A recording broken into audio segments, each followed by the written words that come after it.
Hey, Hey, how's dude. it going? Good morning. How you doing? I'm really good. I'm really good. Thanks for letting me get you out of your comfort zone. And what time?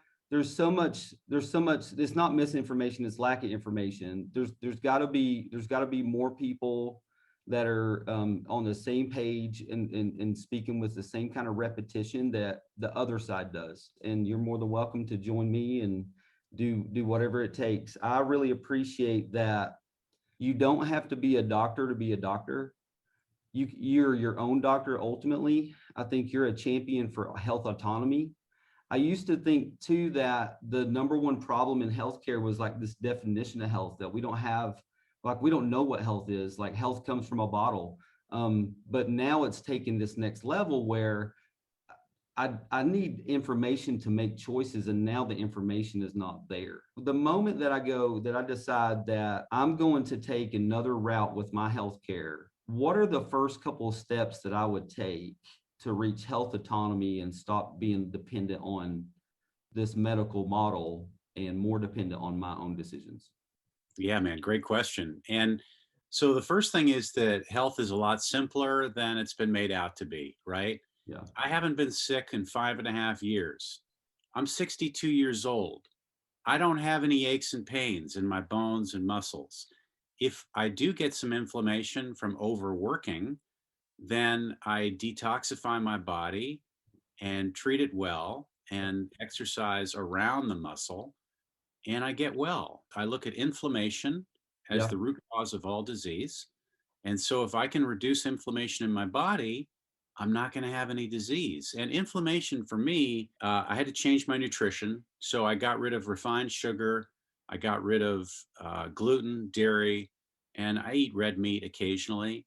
Um, but just doing that reduced all the inflammation in my body. And so that was sort of the starting point, was just starting with nutrition. Were you had you had some health issues before and that led you into that?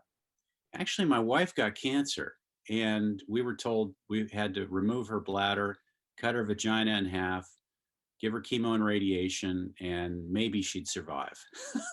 And instead, we went to Germany, treated it naturally with focused heat, IV nutrients, Yeah.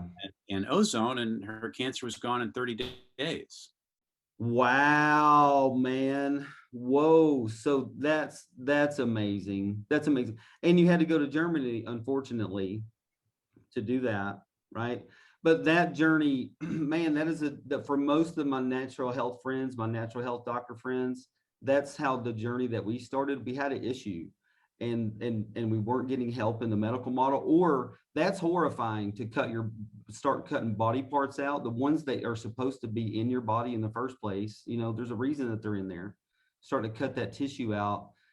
That'll lead to more disease even and more sickness and the cycle and repetition of going into that system. And so we we have to go to to Germany to do that. And so man, that was good. So you learned a lot about inflammation is the root cause of disease, that there's not hardly a cancer out there that doesn't have a backbone in inflammation or some kind of hormonal issue. Then what? So cleaned up our nutrition. We got to get to the other side of inflammation, Okay. which is that emotional issues and unresolved trauma from childhood Mm, cause inflammation.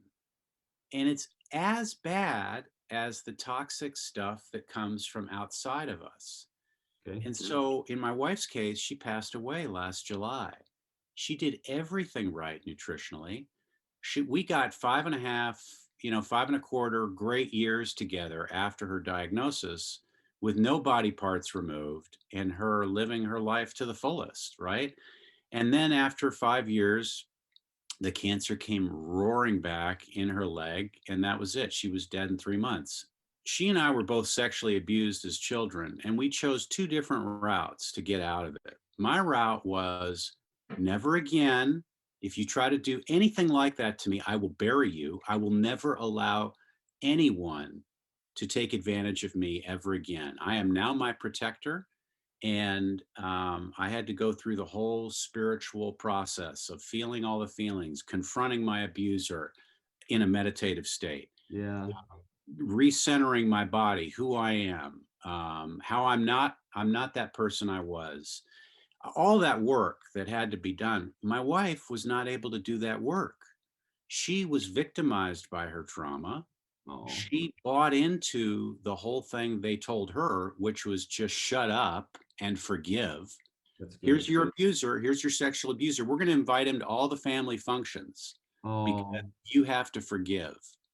And that repetition, you know, we talk about repetition, you and I, yes, and sir. what they're doing out there and what we wanted to do with repetition. Yep. And the repetition she needed was, oh, hell no, I'm going to break this cycle right now.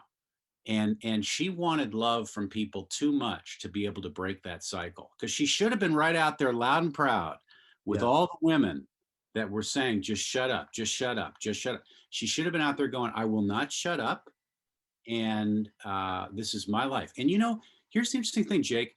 When she got to the end of her life, the last 2, 3 weeks of her life, people would call her and tell her, you should do this, you should do this, whatever. And she would go, so and so, I love you very much. Thank you for calling. Goodbye. Click.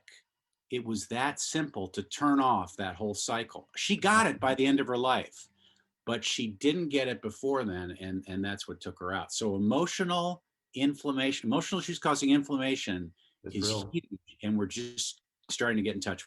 That's totally real. And so I think that I really think that this is a future in healthcare too, is consciousness and you know the chemicals and the in from a fluoride standpoint to the ways that we've been connected as human beings over thousands of years, and the way that we're connected now, and this even the social distancing is extremely harmful. We are touchy energy people, you know. And I'm a Christian, and so for some people that are Christians, they have a hard time with this, to realizing that we are consciousness, we are energy, but we're still, you know, we are also made in His image, and we're in, and together that's a beautiful harmony, and so we can't separate those two things. I think that's what medicine would like to do. They would want us to separate our body and our spiritual side, so that our body can be dominated by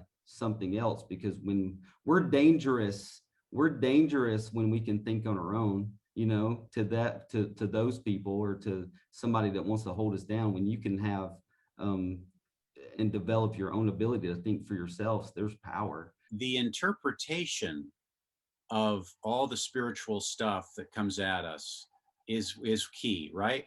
Because you have Christians on both sides of the aisle. You have Yeah. Christians that say, "Hey, just shut up and have faith, and God will take care of everything." And Yeah. then you have Christians that go, "Hey, no, this is my body's a temple of the Holy Spirit, Yes, and sir. I got to take care of this temple. And if taking care of that temple means feeling my feelings, It's good. and going through all the emotions, then that's what God intends for me, right? So it's how we interpret it that's key. I'm sorry for your loss, sir. Yeah, thank you. It's brutal, and you know, the pain is really intense. I don't um, I'm not really afraid of pain. I believe I have to integrate the darkness. I have to integrate the grief as a way of being all that I can be for God. And it actually makes me stronger and more powerful to Yeah. feel it. So I'm game to feel it. There's a little bit of me, Jake, though, that's afraid.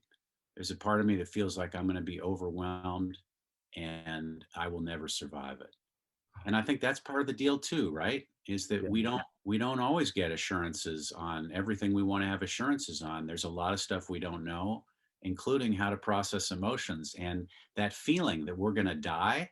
I think that's a very human experience, and I don't attach myself to that feeling of I'm going to die. I just know it's there and I work through it.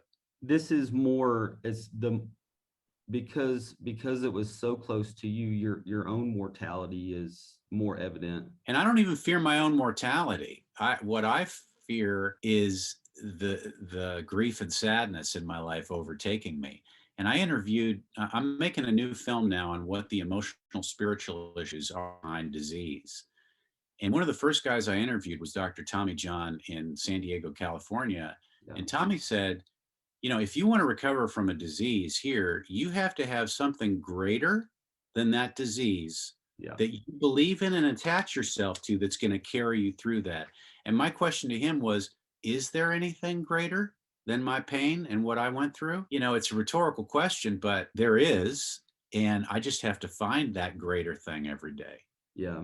And then as a community of followers that we're in this together, and God is ultimately, like, that's your landing spot. And so when your foundation is crumbled and totally gone, then He's still got you, and you are still breathing. And so that still means that you have a purpose. And I love that. And I think that as I get older, and we just go through these sections in life. And so you go, 20s, 30s, 40s, 50s, and you see the world differently, and your purpose can change a little bit, or in your passions change. And so I am really passionate right now about advocating for people to know themselves better, to believe that they can. They don't need to be dependent on anything, really. You have a documentary called Cancer Can Be Killed. You're a part of the Health Freedom for Humanity movement. People aren't even aware that what is health freedom? The moment they or their loved ones get cancer, and the only options in place right now are toxic options Yeah. that either remove organs from your body or use chemotherapy, a nerve gas, or radiation. It's just so ludicrous. We've been led into this belief that somehow bombarding your body with stuff is going Yeah. to kill bad stuff, and then somehow you're going to be able to survive it. Cut it, poison it, burn it. Right. Health freedom says, hey, hold on here.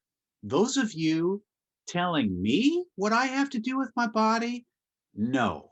I'm the ultimate decider of what goes on in my body. And now you guys serve me. All right. So insurance, medical, who I'm going to see for my health care, Yeah. that's my choice. Yeah. And now I'm going to spend my money with people who honor me.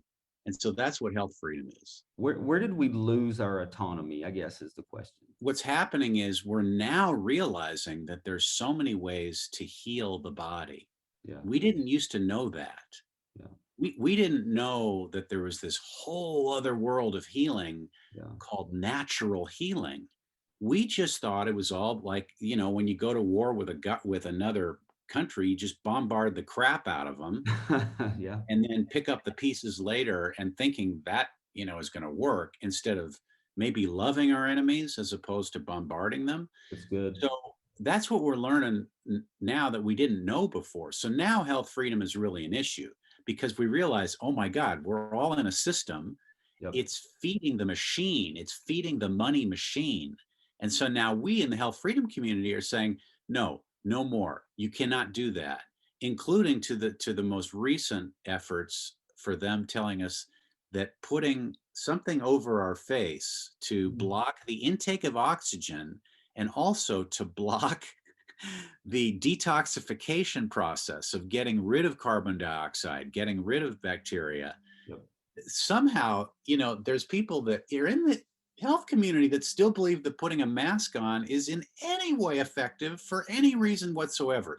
So now we get into the pushback, right? Now we get into the actual boots on the ground, health freedom for humanity. Let's go. We're going to push this back in your face, and we're going to show you guys that you're evil criminals, and we're going to work this thing out for our own good. You have a certain amount of population that will say, oh, well, I don't believe that. And it's not a belief system. It's not that that we're not believing that masks are harmful. The research says this, that it is psychological damage. What I've read over and over, what really got me so mad and got us going to the school board, we just removed the mask mandate from this county, and we will fight for that. And I think that's important to know too. Once you get the mandate removed, that's not the end of this thing. We need to continue to push forward, because this is like when they back up just a little bit, they're going to ram a lot harder 5 or 10 years from now for whatever it is. The next time there's a flu, they're going to try to take it further. And so it is time right now to take our freedom back. A child cannot recognize emotion through the eyes until they're 14. Till they're 14. And so my oldest, he goes to a public school. I have three other ones. They do homeschool. They put that mask on. You immediately saw something change in him. Part of the reason that he's in public school is because it's healthy for him to be around a lot of people. He's that kind of person. It's also healthy for our children to be around other kids to get germs, to have childhood illnesses, so that in the future that we don't end up with some kind of weird autoimmune disease because our body didn't recognize that that is a toxin or whatever it is. So I want to encourage people out there, the mask mandate's crazy. You've really done some cool stuff with Sprouts. Amen. It's the picture of the lady that you're standing outside of the store, and you're talking about how now that she understands, she's not mad at me anymore. We Oh, were one of the employees, I'm going to go see her this morning. One of the employees from Sprouts, I went in there shopping without a mask, okay. and I film it the whole time. And they won't check me out. They're like, "You're not wearing a mask. We're not checking you out." And I go, "That's okay. I'll just pay cash." So I pay cash. Yeah. And when I come in the door, they're like, "You can't come in here because blah, blah, blah." And I just give them the law. And I say, "Here's the law. Yeah. No emergency use medical device can be mandated. Secondly, I have a medical exemption and you can't discriminate. End of story." And so I'm going to do my shopping now. So I just do. And I just kept doing that over and over and over again and filming it each time. And finally, Sprouts Corporate just threw up their hands and just went, "We can't stop this guy. Let's just stop the mask mandates." And it wasn't just me putting pressure. It was a lot of people putting pressure. But last week, they announced that no more mask mandates. You can shop without a mask. And so this is an example of how easy it is to push back. But one of the employees, she said to me, "If you really cared about us, you'd wear a mask." And I Mm. said, "No, I do care about you. And that's why I'm not wearing a mask." And so I posted that video. She chased down on Instagram. She chastised me initially, but then halfway through the day, when everybody kind of went back to her and said, "Hey, man, Jeff is trying to help you. He's not trying to hurt you." She said, Mm-hmm. "Okay, Jeff, I want to meet with you." So then this worker from Sprouts meets with me. We have coffee together and we laugh and we cry together and we share our common spiritual connection that we have as being fellow children of God. And it was a beautiful moment, and now she's on my side and I'm on her side. And it's just an example of the whole game they've got going right now is let's stop people from communicating with each other, because they know the Yeah, minute we communicate with each other, all this shit goes away. And that's now, right. we're back into love. We're back into caring for each other. Right. And they don't want love and they don't want people communicating.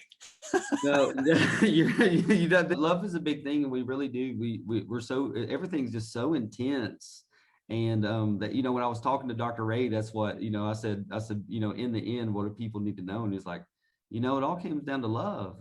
We just love each other, and really we have a short time here on Earth, and we're just aliens here, and so let's get along and do something good for humanity and do something good for God. Do it for His glory and for our good. It'll be good for us when we're doing the right thing. So why make why make documentaries about it? Like, how did you get into to making a film? And did you have background in film work before you did the cancer documentary? What's funny is I had an acting background, a writing background, and a music background, and I'd always been a photographer.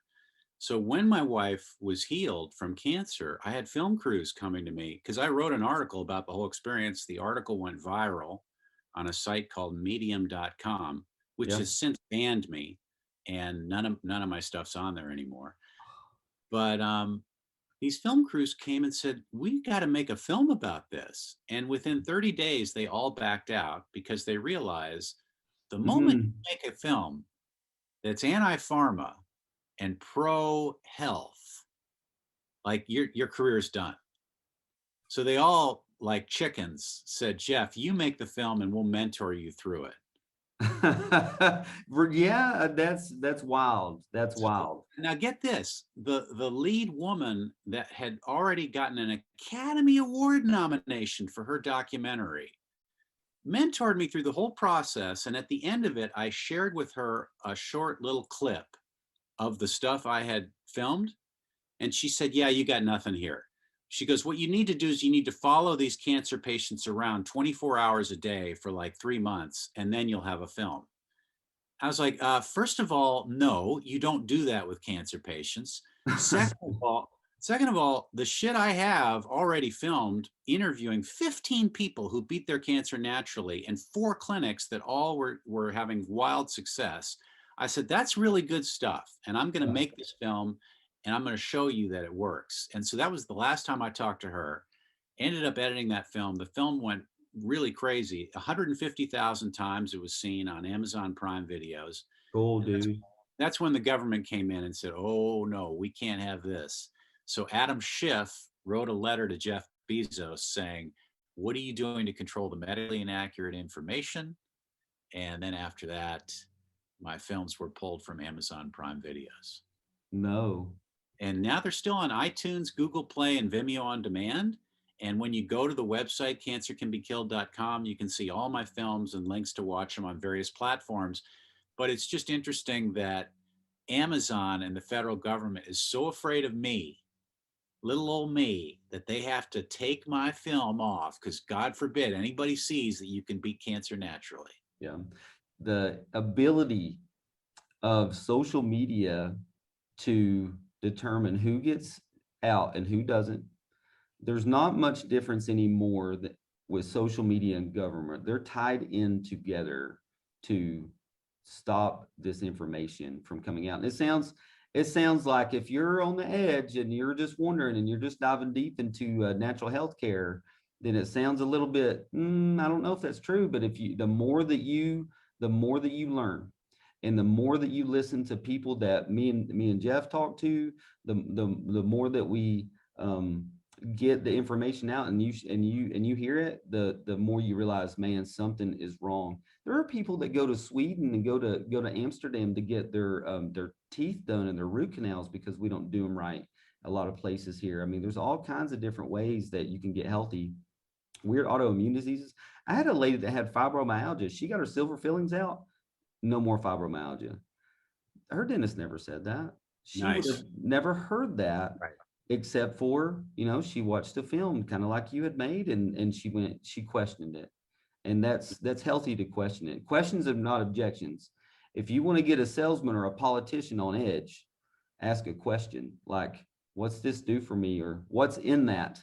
How do I really know my rights? Like if you're a data person and you're like one of those people that needs proof, what are the avenues to touch base on? Like, I really don't have to wear a mask in this store.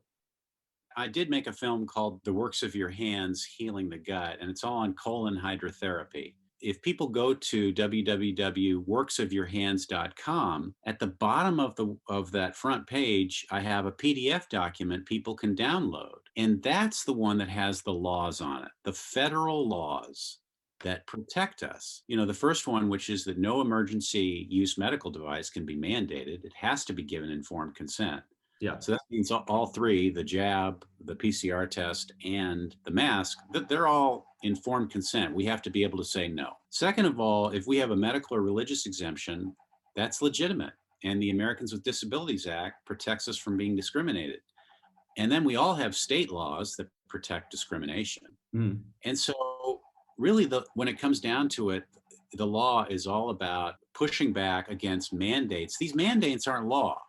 Health departments can't make law. So what we're doing is we're going into schools, we're going into businesses, we're going into employers, and we're just telling them all, hey, this is the law. I'm sorry, but you can't do the other thing. And let's say somebody calls the cops on you and says, I don't like you coming to my store and I'm calling the cops and this is a trespassing charge. People don't know this, but if a cop comes to you, you can say, hi, how are you doing? And he goes, can you give me your driver's license and blah, blah, blah. And you can just go, no, actually, I haven't done anything unlawful here. And, I don't have counsel present, my attorney's not present, whatever. So I really am not going to speak with you any further here. I appreciate your service. Have a nice day. Goodbye. We just walk past.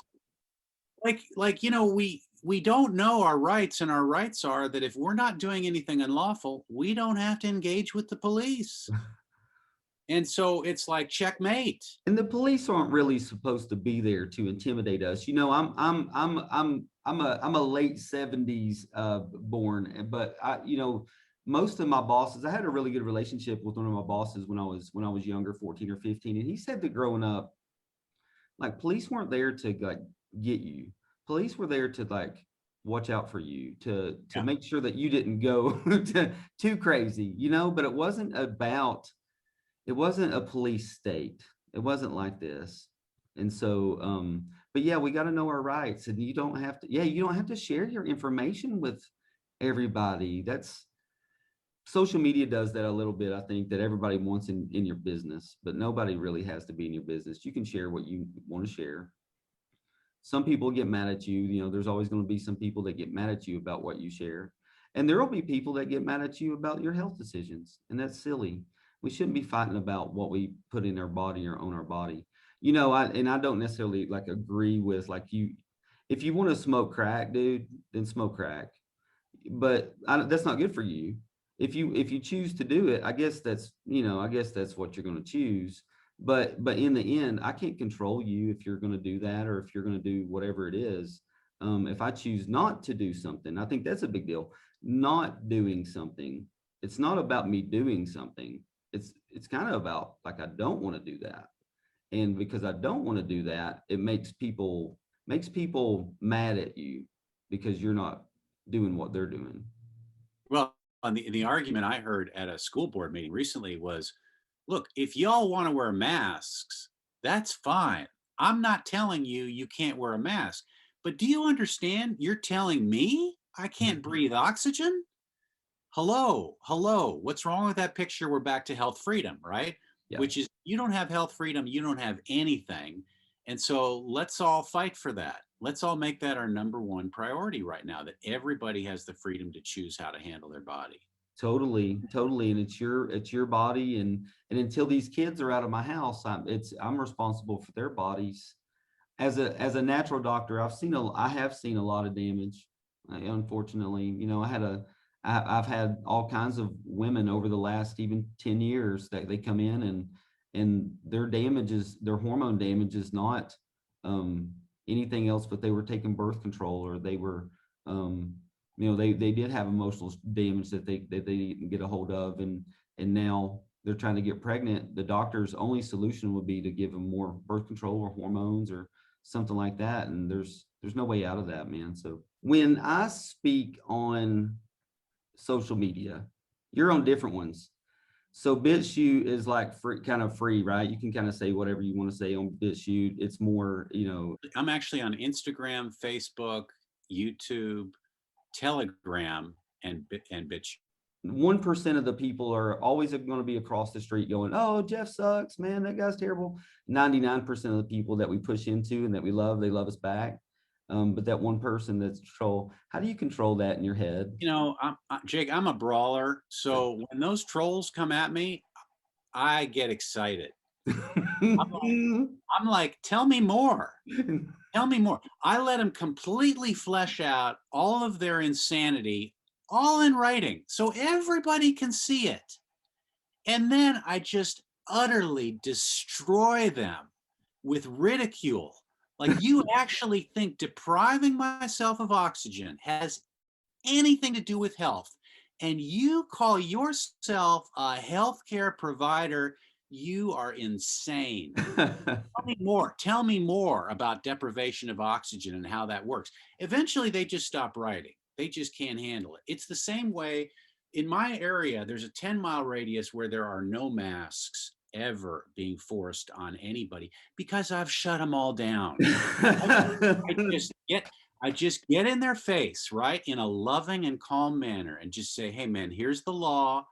This is Yep. the reality of the situation, Yep. and I'm gonna keep shopping at your store. I'll pay cash if I have to. It doesn't matter, but I'm not going away. Yep. I'm just gonna keep putting this in your face until you get it or you run away." So I think you say it's something like it's forceful, but it's so kind, and it's like I'm not going to stop, but I don't have to, we don't have to fight about it. We don't have to argue about it. And so you're a super nice guy when you go about it. And I would recommend that everybody take a page out of your book and just do it out of love, do it out of persistence I and, do. and I do. perseverance. I think there's no defense against a calm person armed with the truth and love.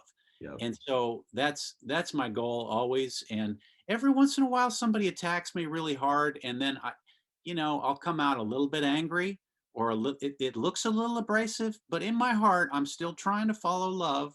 I'm looking at them as people that just don't understand, and I'm trying to help them come to the light. Well, you're a light shiner, man. Thank you for doing what you do. And once again, we'll do this again sometime. If there's anything ever that you need from me, always contact me. Once again, Jeff Witzeman from cancercanbekilled.com, Health Freedom for Humanity. Go follow him on Instagram and YouTube and everywhere else that we are. Have a great day, guys. We love y'all so much.